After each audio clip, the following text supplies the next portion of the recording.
My name is Alejandro. One of my previous businesses was a yoga application, basically an online yoga studio that grew from zero to thousands of customers. The most important metric, okay, that you have to follow is your lifetime value of each of your clients. If a client signs up today, how long are they going to stay as a customer for? 6 months, 12 months? If each new client is potentially worth $600, are you willing to spend $100 in acquiring a new client? And that is your marketing spend. Now, the next thing to focus on is your sales process. You should have a sales process that you follow and it repeats itself on a weekly or monthly basis. Three-step process. The first is that you sell from within, sell with your teachers and your other clients, partnerships and events. And then you can do other growth practices from there like ads or influencer campaigns, etc. The first is selling from within. So that means your clients, your teachers, and the community. These are most direct assets to reaching new people, your brand champions, who can vouch for your studio and the quality of your offer. Have them gift a free class to a friend. And if that person signs up, then this client gets a free month in exchange. There are online tools that attach to your website that automate this whole process. All you gotta do is speak to your web person or comment below if you have questions on how to do this. I can definitely guide you along. Remember the lifetime value per customer. Is it worth it for you to gift a free month to one of your existing clients in exchange for a new person signing up that will stay for 6 months or longer? Also create a referral program for your teachers so they are also incentivized to sell. Again, if a customer stays for at least 6 months, you can give your teacher the value of a month of that customer. That will create an expansion within a trusted voice that is already inside of your studio. The second point is about partnerships with your local community. So cross-promote with the local cafes, the health food stores, the gyms, massage therapists, workplaces, law firms. Even if you're offering a free intro class during the lunch hour so that they get to know the teachers as a way to let people know that your studio is close by. It's important to show up to the potential partner with a plan. So like, here's what we're gonna do. Here's a card for you to give to a free class to your clients. And in exchange, we will voice about your business to our community board, or we'll do it online. So you exchange shout outs, have your team go use the services, and then their team can try out your yoga classes and you exchange those posts online. You never know what partnerships could lead. Remember that trying it once is not a test. You need to try this for a while and do it on a consistent basis so that you grow your network and your community. The third point is about events. A class to support a foundation, trainings, special classes with an international teacher, an event that gets people motivated to do yoga, like 30 days of yoga with gift from partners at the end of it.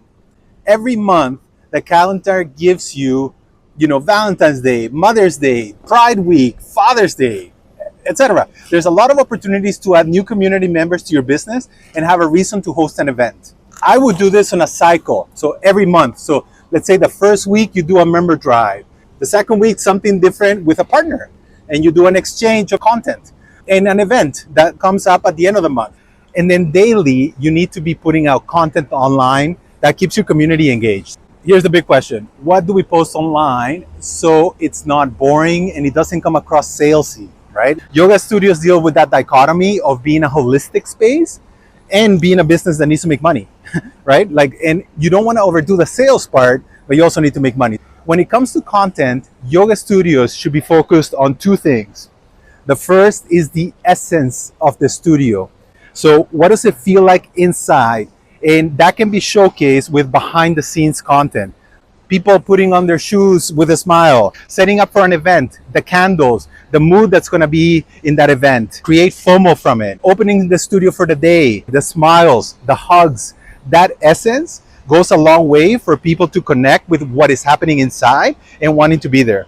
So this should be a task for your staff on a daily basis to have a phone filming B-roll throughout the day and finding short cuts from different moments in the day to showcase the essence of the studio.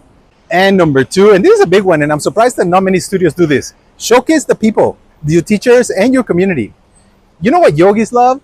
Photo shoots. Each teacher has their own social media web, and they need content to add to it. So facilitate content creation for them within the studio. So as a studio, you should have a space that is branded, your logo on a wall, so that in between classes, when a teacher is finished, they have them strike a pose and leave a comment or a quote or how they are feeling after teaching today. Simple as that. That is also the essence of your studio. The leaders in the space. Do it with the students also. How do I feel today and why?